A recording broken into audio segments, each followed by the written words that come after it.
Salut à tous, aujourd'hui on va parler d'un des sujets les plus importants quand on veut se lancer en pâtisserie depuis chez soi, l'aménagement. Quelles sont les normes à mettre en place, quels sont les services à contacter et à la fin de la vidéo je vous montrerai ma cuisine pour que ça puisse vous donner une petite idée de ce qui est possible de faire. Avant de commencer, pense à t'abonner pour ne rater aucun de mes contenus, je partage plein de conseils et d'astuces pour les pâtissiers qui veulent se mettre à leur compte et c'est parti, on commence. Comme je le dis aux personnes que j'accompagne, il faut pensez à aller se renseigner auprès des services concernés dans votre département parce que les normes et les règles varient d'un département à un autre. Mais on va voir tout ça, pas de panique. Première chose à avoir dans sa cuisine, c'est des murs et des sols qui sont lessivables. Vous devez pouvoir nettoyer votre sol avec de l'eau et du savon ainsi que vos murs que vous pouvez devoir passer l'éponge dessus pour enlever, par exemple, si vous n'avez qu'une crème pâtissière et qu'il y a eu des éclaboussures de crème pâtissière sur le mur, vous devez pouvoir les nettoyer avec de l'eau et du savon pour enlever les potentielles bactéries qui pourraient proliférer dessus. Deuxième chose, un plan de travail également lessivable, qui ne soit pas poreux, qui ne se désagrège pas,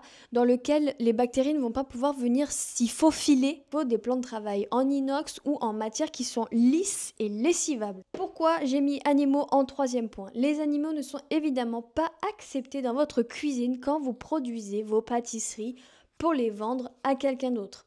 Pourquoi? Parce que les animaux sont quand même porteurs de bactéries, leurs poils volent, ou leurs plumes si ce sont des oiseaux, ce qui pourrait amener des bactéries extérieures qui pourraient contaminer vos pâtisseries. En quatrième point, j'ai mis frigo et congélateur parce que vous devez avoir un frigo et un congélateur dédiés à vos pâtisseries. C'est-à-dire que vous ne devez pas mélanger vos denrées personnelles avec vos denrées professionnelles. Si par exemple vous avez une salade de thon au riz avec du poulet rôti dans votre frigo, vous n'allez pas pouvoir le mettre dans le même frigo où vous avez votre fraisier, vos chantilly, vos crèmes pâtissières, parce que ça peut les contaminer, ça peut faire des contaminations croisées. C'est pas très hygiénique, donc on vous demande d'avoir un frigo et un congélateur dédiés à vos pâtisseries. Et surtout, les denrées salées laissent des odeurs dans les frigos et les congélateurs qui peuvent venir se mettre dans vos préparations sucrées, ce qui serait très embêtant pour vous si votre fraisier a un goût de poulet rôti. Avant qu'on passe à la suite, pense à liker la vidéo si elle t'a plu et dis-moi en commentaire si tu as des questions.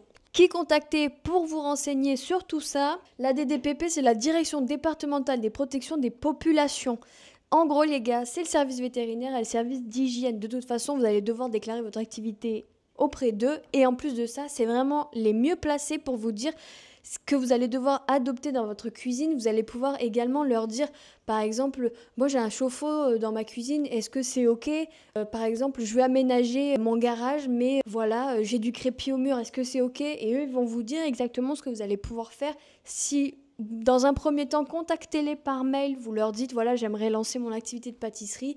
Est-ce que vous pourriez me dire quelles sont les normes à adopter, quels sont les gestes à mettre en place? Ils vont vous répondre et suite à ça, vous allez pouvoir regarder chez vous ce qui est possible de faire. Et ensuite, si vous avez des questions, des doutes par rapport à quelque chose chez vous, appelez-les directement, vous leur dites voilà, moi, chez moi, c'est comme ça, est-ce que c'est ok ou est-ce que c'est pas ok? Parce que potentiellement, si quelqu'un doit venir voir votre cuisine et vous dire si elle est aux normes, ce sera eux qui viendront toquer chez vous. C'est les mieux placés pour vous répondre. Vous pouvez également contacter votre mairie pour savoir si c'est ok pour eux dans la ville, si vous faites ça, s'il n'y a pas de concurrence déloyale et tout ça, bien que la DDPP peut aussi répondre à cette question. Vous avez également la chambre des métiers qui peut vous répondre également à toutes ces questions. Moi, je vous conseille de faire dans cet ordre. Appelez directement d'abord la DDPP. Si par exemple, ils ne vous répondent pas tout de suite, vous demandez à la mairie ou à la chambre des métiers. Et comme ça, vous avez le plus d'infos possible. Et on passe à la suite, je vais vous montrer ma cuisine. Du coup, on se retrouve pour faire le petit tour de ma cuisine. Donc là, c'est souvent l'endroit où je vous montre. Donc moi, j'ai une verrière. Après, c'est mon bureau de l'autre côté. Donc, je vais vous montrer dans la petite commode les choses que j'utilise pour la pâtisserie. La cafetière, c'est parce que le café, c'est la vie, quoi. On a le droit de boire pendant qu'on travaille, quand même. Vous allez voir que même dans mon frigo, j'ai toujours de l'eau au frais parce que je bois énormément d'eau. Donc, je vais vous montrer, moi, dans la petite commode blanche ici, je vais ranger toutes mes boîtes, mes emballages. Donc, je vais vous montrer ça tout de suite. Ok, donc, moi, dans ce placard, je vais ranger vraiment tous mes emballages. Donc, ça, c'est mes disques en or pour les grands. Ça, c'est mes disques or pour les petits. J'avais au début acheté plein de boîtes comme ça parce que je voulais faire des tiramisu. Ensuite, j'ai les grands plateaux comme ça, donc pour les numbers ou pour quand j'ai plein de petites pièces en buffet. Là, pareil, j'ai les petites boîtes. J'ai encore des couvercles qui vont avec ces boîtes. Ici, j'ai les grandes boîtes. Ici, j'ai des sachets au cas où. J'ai des sachets à galettes aussi. Là, il me reste encore des boîtes à bûches. J'ai un ruban parce que des fois, autour de mes entremets, j'aime bien le mettre. J'avais des petits emballages comme ça à muffins parce que je crois que c'était pour l'anniversaire d'une de mes nièces. On m'avait demandé ça. J'ai du scotch aussi pour des fois fermer un petit peu les boîtes.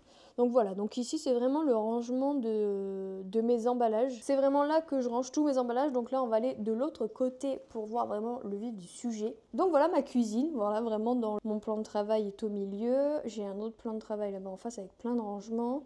J'ai mon petit KitchenAid là. Je vous montre avec mon Velleda parce que ma caméra coopère pas trop.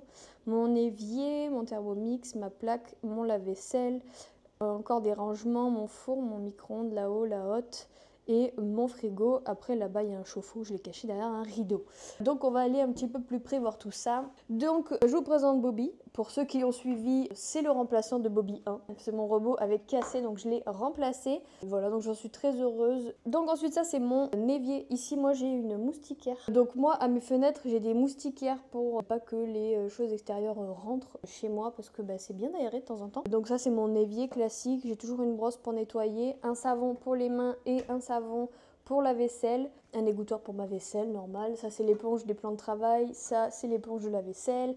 Ça, c'est le torchon pour les mains. Ça, c'est la lavette pour le plan de travail. C'est très important. Si vous êtes comme moi, vous avez travaillé en entreprise, on ne vit pas sans lavette. Ensuite, ici, rien de très important, je pense, pour vous. Moi, je lave mon sol avec un truc à la vapeur. Donc, c'est les mops. Je sais pas comment on appelle ça. Moi, j'appelle ça une mop. C'est le mop pour le balai. Ça, c'est une éponge propre. Ça, c'est une manip propre. Ça, c'est tous mes torchons et mes lavettes propres. Ensuite, j'ai des produits pour nettoyer et une poubelle de tri. J'ai aussi toujours un rouleau de papier sopalin à côté de mon évier.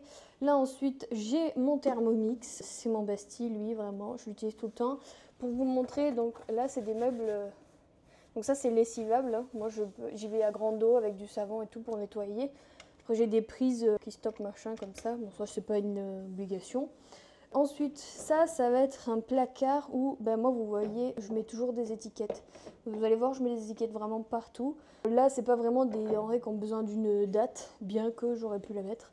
Voilà, par exemple, c'est ma vanille dans des pots en verre. La vanille, conservez-la dans des bocaux hermétiques en verre. Elle la garde meilleure et elle garde plus facilement son goût et ça va pas l'endommager. Et surtout, il faut qu'elle soit à l'abri de la lumière pour pas qu'elle sèche non plus. Ici, je vais avoir toutes mes boîtes hermétiques. Moi, j'avais acheté les petites comme ça. J'avais acheté un premier pack de petites comme ça. Et après, en fait, au fur et à mesure que j'achète des purées de fruits, moi, je garde mes boîtes. Et du coup, ça m'en fait toujours. Ça, c'est mon chalumeau. Là-dedans, j'ai du si la caméra veut bien. Là-dedans, j'ai du rhodoïde, une pipette.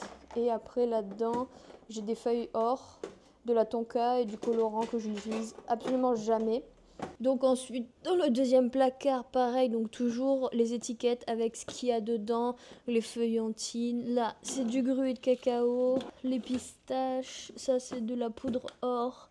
Enfin voilà, c'est vraiment, tout est en boîte fermée, hermétique, avec ce qu'il y a écrit, avec ce qu'il y a dedans sur l'étiquette.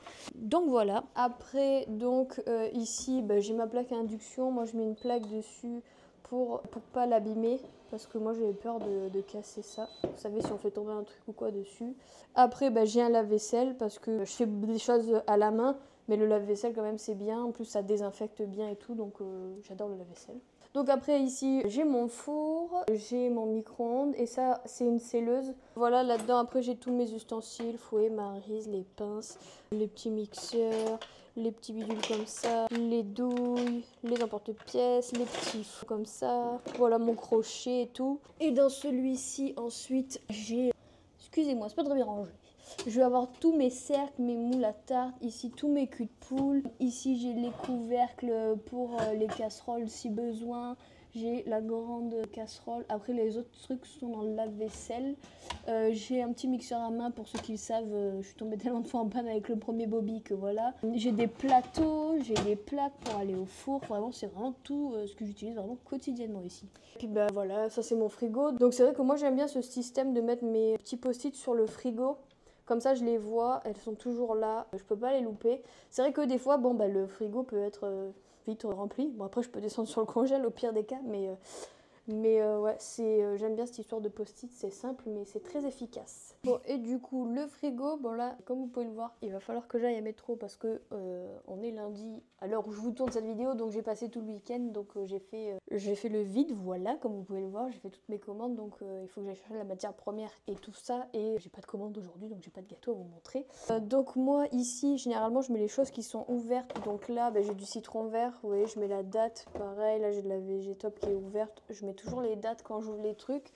Comme je vous disais, j'ai toujours de l'eau au frigo parce que moi je bois énormément d'eau. Ensuite ici je vais mettre toutes mes crèmes, normalement là il en reste qu'une, mais toutes mes crèmes qui sont pas ouvertes, généralement je vais les ranger ici en haut.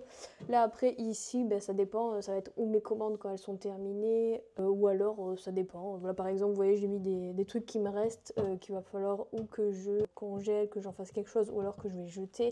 Pareil, là, quand je filme, je mets pas forcément une étiquette, mais j'écris voilà, au marqueur ce que c'est avec la date. Ici, c'est le bac à fruits, à fleurs. Hop là. Donc, je mets mes petites fleurs aussi, mes herbes. Bon, là, il me reste que des abricots, voilà. J'ai un bac exprès. Par exemple, tout ce qui va être framboise et tout, je vais mettre de ce côté-là. Mais tout ce qui est fruits comme ça, je vais les mettre ici. Et dans celui-là, je vais mettre, par exemple, là, j'ai une poche de caramel, j'ai un reste de pâte sucrée. Ça, c'est mon nappage neutre. Ça, c'est mon mascarpone ouvert. Ça, c'est mon beurre. Ça, c'est des blancs d'œufs. Donc voilà quoi, comment j'organise un peu mon frigo. Bon là c'est assez vite quoi. Après voilà, ici par exemple quand c'est vrai que moi quand je fais mes confis, que je les ai mixés, je mets tout en poche et après moi je range mes poches debout comme ça ici. Donc voilà, et puis pour le congèle, pareil, il n'y a pas grand chose dedans. Et du coup, dernier truc à vous montrer, c'est ce qu'il y a dans mon plan de travail, parce que comme vous pouvez voir, j'ai 2 trucs. Aussi ici, j'ai ma poubelle à pédales. Je sais pas si on la voit. Du coup ici je garde un peu à disposition. Bon là c'est vraiment rangé un peu. Par exemple quand je bosse, le plan de travail est toujours avec moi sur le plan de travail. Mais après une fois que j'ai fini ma journée, je le range là. Donc sur le papier cuisson, j'ai de l'alu, les poches à douille, ma petite étiqueteuse, mon plateau tournant pour mes pochages, ma balance, mon verre pour remplir les poches à douille. Là il me reste un petit stock de farine et de sucre. Il va falloir que je refasse le plein. Là en fait j'avais enlevé pour nettoyer, donc normalement je les mets ici. Et je mets les œufs ici tout seul aussi, bien de ce côté-là. Et puis c'est tout quoi, voilà les gars. Et du coup c'est la fin de cette vidéo YouTube. Pensez à liker la vidéo si elle vous a plu. Et on se retrouve très bientôt pour une prochaine vidéo. Allez, ciao!